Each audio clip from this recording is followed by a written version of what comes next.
ನಮಸ್ಕಾರ, welcome to my channel. ಇವತ್ತು ನಾವು ಉತ್ತರ ಕರ್ನಾಟಕದಾಗ ಈಸಿಯಾಗಿ ಹೆಲ್ದಿಯಾಗಿ ಮಾಡುವಂತಹ ರವಾ ಸಜ್ಜಕಾನ ಹೆಂಗೆ ಮಾಡೋದು ಅಂತ ನೋಡೋಣಂತ. ಇದಕ್ಕೆ ಇಂಗ್ರೀಡಿಯೆಂಟ್ಸ್ನು ಭಾಳ ಬೇಕಾಗಂಗಿಲ್ಲ ರೀ. ರವಾ, ಬೆಲ್ಲ, ಒಂದು ಚಿಟಿಕೆ ಉಪ್ಪು, ಸ್ವಲ್ಪ ಏಲಕ್ಕಿ ಪುಡಿ, ತುಪ್ಪ ಅಷ್ಟಾದ್ರೆ ಸಾಕಾಗ್ತೈತಿ. ಸೊ ನಾ ಇಲ್ಲಿ ಮೊದಲು ನೀರು ಕಾಯಕ್ಕೆ ಇಟ್ಕೊಂಡೀನಿ. ಅಂದರೆ ನೀವು ಸ್ವಲ್ಪ ನೀರು ಜಾಸ್ತಿನ ತೊಗೊಳ್ರಿ, ಆಮೇಲೆ ಬೇಕಂದ್ರೆ ನಮಗೆ ಹಾಕ್ಕೊಳಕ್ಕೆ ಬೇಕಾಗ್ತೈತಿ. ಸೊ ಅದಕ್ಕೆ ನೀರು ಜಾಸ್ತಿ ಕಾಸಿಟ್ಕೊಂಡು ಆಮೇಲೆ ಒಂದು ಬೇರೆ ಗ್ಲಾಸ್ನಾಗ ನೀರು ತೆಗೆದಿಟ್ಕೊರಿ. ಆಮೇಲೆ ಅದಕ್ಕೆ ಬೆಲ್ಲ ಹಾಕಿ ಚೆಂದಾಗಿ ಕಾಲಿಸ್ಬೇಕ್ರಿ. ಅದಕ್ಕೆ ಆಣ ಬರಬಾರ್ದು, ಜಸ್ಟ್ ಹಂಗೆ ಕುದಿಬೇಕು. ಅದು ಕುದ್ದು ಎಲ್ಲ ಕರಗಬೇಕು. ಮೇಲೆ ಒಂದು ಚಿಟಿಕೆ ಉಪ್ಪು ಹಾಕಿರಿ. ಅಂದ್ರೆ ನಮ್ಮ ಕಡೆ ಬೆಲ್ಲ ಮತ್ತು ರವೆ ಅಷ್ಟ ಹಾಕಿದ್ರೆ ಸೌಳು ಆಗ್ತೈತಿ ಅಂತಾರೆ. ಸೊ ನಾವು ಅದಕ್ಕೆ ಒಂದು ಚಿಟಿಕೆ ಉಪ್ಪು ಹಾಕ್ತೀವಿ.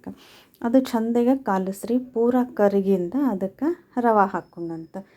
ಇದನ್ನು ನಾವು ಚಿಕ್ಕ ಮಕ್ಳಿಗೂ ಕೊಡ್ಬೋದು, ಬಾಣತಿಯರಿಗೂ ಕೊಡ್ಬೋದು. ಆರಾಮಿಲ್ಲ ಅಂತಂದ್ರೆ ಒಬ್ಬೊಬ್ರಿಗೆ ಊಟ ಸೇರ್ತಿರಂಗಿಲ್ಲ.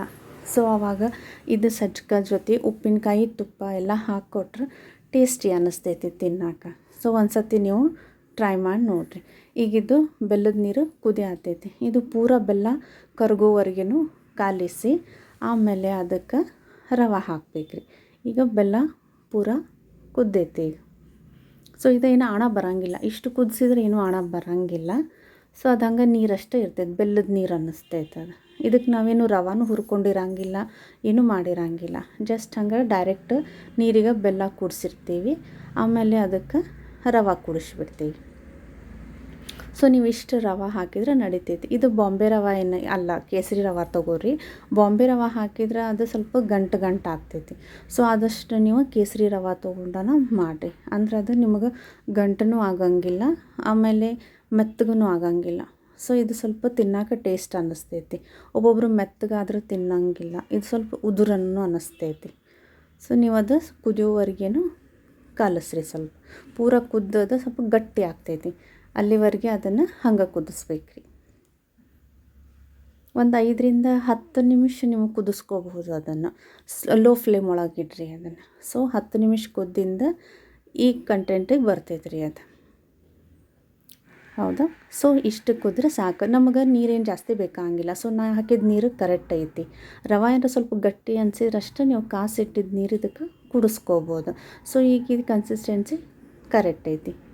ಸೊ ಇದ್ರ ಮೇಲೆ ನೀವೀಗ ಏಲಕ್ಕಿ ಪುಡಿ ಹಾಕೋರಿ. ಆಮೇಲೆ ಸ್ವಲ್ಪ ಮೇಲೆ ಒಂದು 2 ಚಮಚ ನೀವು ತುಪ್ಪ ಹಾಕಿಬಿಟ್ರೆ ಟೇಸ್ಟನ್ನು ಅನ್ನಿಸ್ತೈತಿ. ಆಮೇಲೆ ಸಾಫ್ಟೂ ಆಗ್ತೈತೆ ಅದು. ಸೊ ಅಷ್ಟು ಬಿರುಸಾಗಂಗಿಲ್ಲ, ಸಾಫ್ಟ್ ಆಗ್ತೈತಿ. ಒಂದು 2 ಸ್ಪೂನ್ ನೀವು ಅದಕ್ಕೆ ತುಪ್ಪ ಹಾಕಿ ಲೋ ಫ್ಲೇಮ್ ಮಾಡಿ ಸ್ವಲ್ಪ ಕೈ ಆಡಿಸ್ರಿ. ಅಂದ್ರೆ ಅದು ಎಲ್ಲ ಕೂಡ್ಕೋಬೇಕು. ಏಲಕ್ಕಿ ಪುಡಿ, ತುಪ್ಪ ಎಲ್ಲ ಕೂಡ್ಕೊಳ್ಳಿ. ಸೊ ಅದನ್ನು ಲೋ ಫ್ಲೇಮಿಗೆ ಹಾಕಿ ಅದ್ರ ಮೇಲೆ ಒಂದು ಲಿಡ್ ಮುಚ್ಚಿ ಇಟ್ಬಿಡ್ರಿ. ಸೊ 10 ನಿಮಿಷದೊಳಗೆ ನಿಮಗೆ ಸಜ್ಜಕ ರೆಡಿ ಆಗಿಬಿಡ್ತೈತಿ.